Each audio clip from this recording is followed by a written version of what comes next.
Halo semuanya, jadi kali ini kita akan memperkenalkan versi terbaru dari Rosetta 4.4.1 Extraordinary CPT.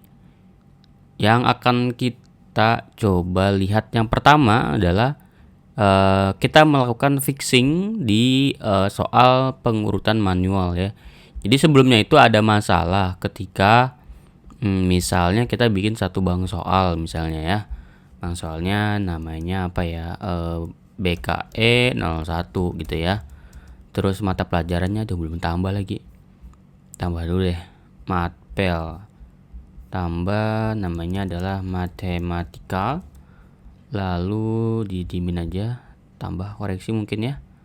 Oke, lalu kita pergi ke pelaksanaan persiapan bank soal gitu. Lalu misalnya BKE 01 gitu ya, mata pelajarannya belum di refresh. BKE 01, lalu matematika ini kayak biasa, lalu pengurutan manual. Nah ini dia masalahnya ya. Jadi sebelumnya itu ada isu ketika dia tipenya adalah pengurutannya manual, dia nggak terset maksimumnya. Jadi kalau di sini saya set max soal adalah 2, lalu diinputkan data ini 3, maka nanti tampil juga 3 gitu. Jadi isunya di sana. Lalu yang kedua adalah transfer ownership bank soal. Nah, perlu teman-teman ketahui untuk yang role-nya adalah pengampu atau guru atau dosen gitu ya.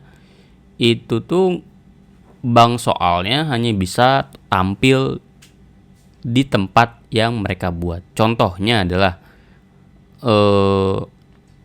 bank soal ini BKE 01 itu ownership-nya itu saya, yaitu Senandika Selsa. Kenapa? Karena yang membuat bank soal ini adalah Senandika Selsa ini atau headmasternya. Dia bisa melihat semuanya memang, tapi dia juga bisa melihat yang dia buat kan ya. Nah, lalu si guru A ini nggak bisa.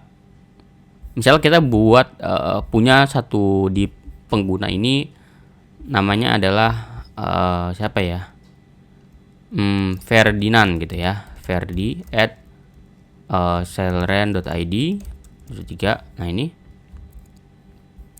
Nah, ketika dia kesini si Ferdi ini login, dia nggak akan bisa melihat kode bank soal 001. Kenapa? Karena dia bukan yang punya BKN 01 ya. Maka dari itu mereka harus buat bank soal sendiri. Lah gimana terus kalau udah terlanjur dibuat di master ya, si Senandika Selasa ini sudah dibuat di sana gitu, dan udah ujian ternyata pas dicek, wah ini nggak bisa muncul bank soalnya. Nah itu kita pakai satu lagi fitur baru, namanya adalah ini transfer ownership ya. Jadi bisa dikirim kepemilikannya. Misalnya tadi Senandika kan, terus saya mau pindahin ke Ferdinand. Nah tinggal klik yang biru ini, nah dia akan pindah ke Ferdinand. Jadi nanti Ferdinand itu bisa melihat, jadi si Ferdinand ini bisa melihat datanya. Oke? Jadi nanti kalau saya login sebagai Ferdinand misalnya ya, localhost ini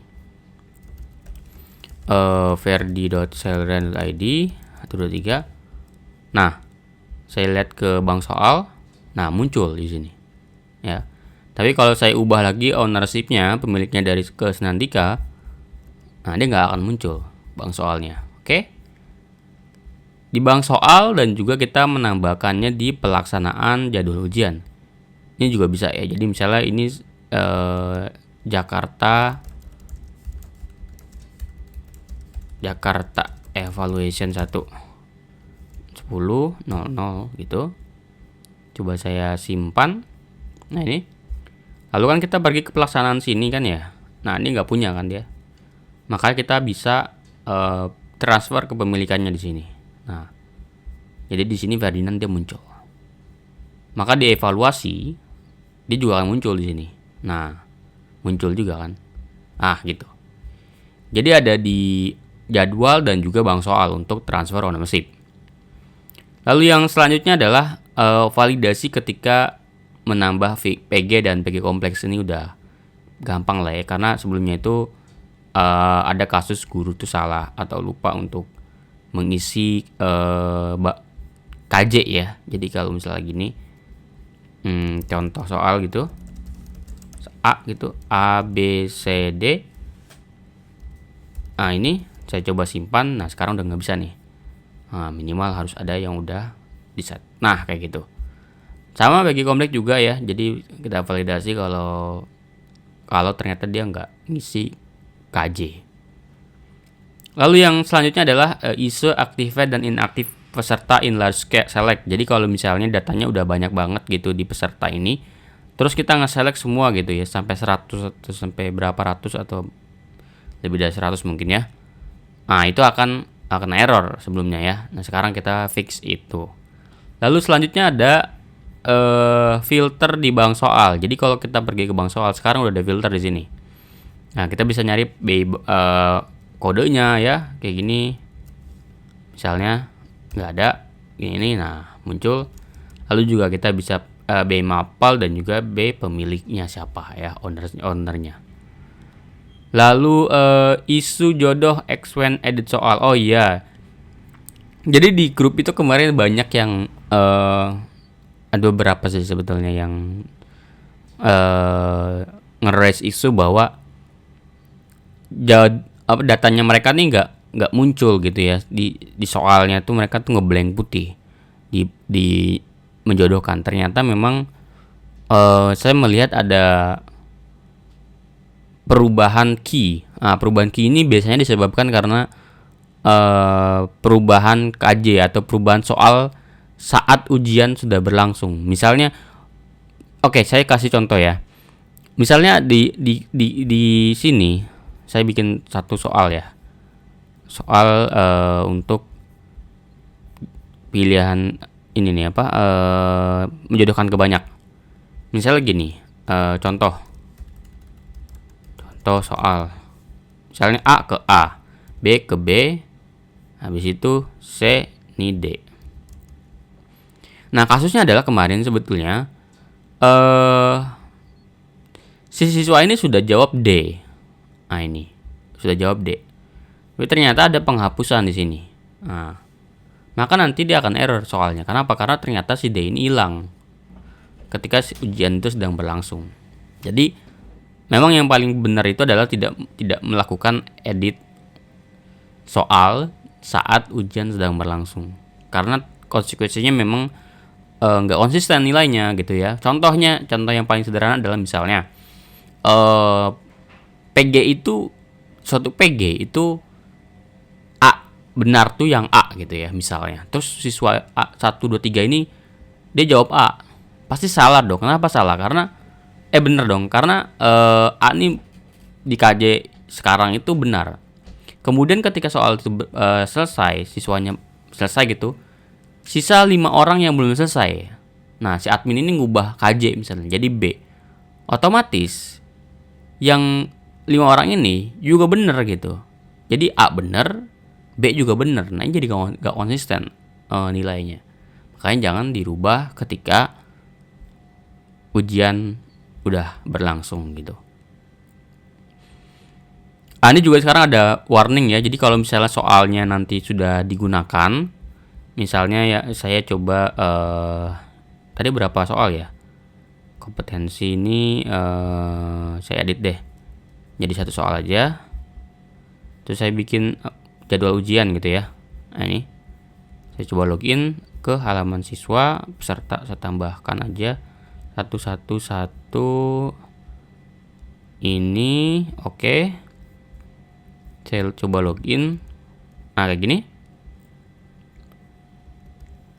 Saya coba jawab A misalnya ya. Oke, selesai. Nah sekarang kalau dilihat di bank soal ini, daftar soal ini sudah ada. Nah warning di sini. Soal ini sudah digunakan dalam ujian.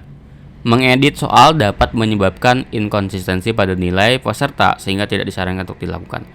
Jadi kalaupun teman-teman pengen klik simpan, ini akan ada warning kayak gini. Jadi nggak ada tuh nanti ada yang bilang bahwa ini nggak diedit kok. Padahal sebetulnya itu diedit teman-teman ya. Itu diedit. Jadi itu bukan nggak diedit, tapi diedit. Tapi mungkin nggak berubah. Teman-teman ngerasa baru, oh ini nggak berubah. Ini saya hapus satu, ya misalnya ini saya hapus tes gitu. Saya hapus yang ini, saya tambah lagi. Ini kan sama-sama D ya. Terlihat sama-sama D, padahal ini beda. Udah beda. Kenapa? Key-nya udah beda. Di sini tuh udah beda key. Anggaplah ada orang yang jawabnya D dengan key yang sebelumnya, otomatis ini akan error gitu ya. Nah, kayak gitu. Lalu ada informasi gitu, terus isu detail jawaban white answer empty PG. Oh iya, kemarin itu ada isu kalau di evaluasi hasil ujian ini, saya coba pilih di sini tampilkan.